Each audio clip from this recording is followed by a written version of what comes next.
It's about the camaraderie of others who have an interest in the American Revolution. It's about contributing to the community.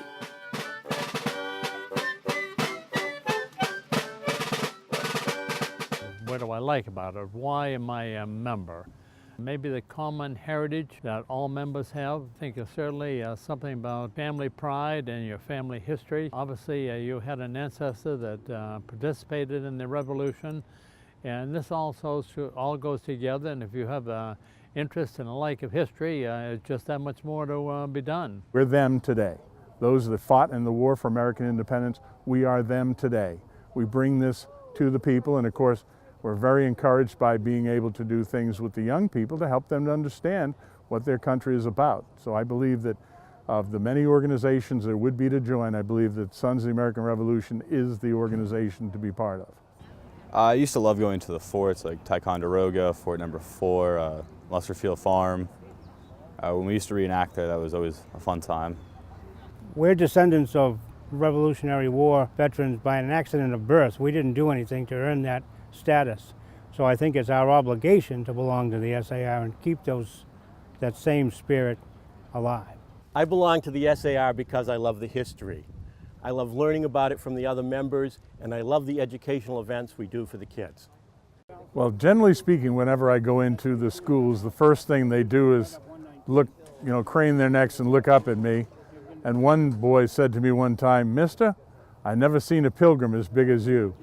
And so I said to him, "How many pilgrims have you seen?" So it catches their attention. It keeps the history of our nation alive and keeps the education of what has happened that brought us to where we are now alive. And it's so important to keep that patriotism and the love of country and the recognition of what we've had in the past alive for current generations and future generations. They come up and they ask us a lot of questions about particular parts of our uniform and why we do what we do.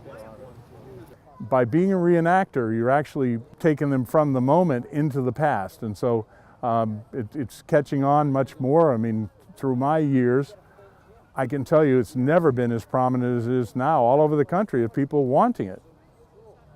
They like the outfits and they love the muskets, the sound.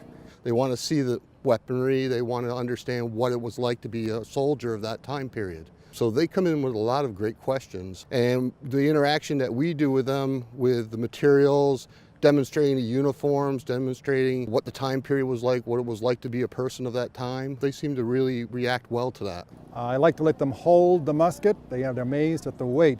I hang on to the leather strap though, so they don't have complete control, but I have control. So we have a good time. They like the uniform. They all want the sword.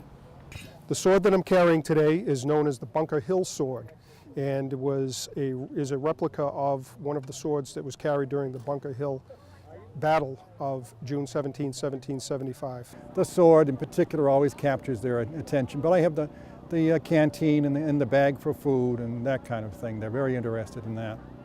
Well, I want to be a member because I wanted to help preserve the history of this country and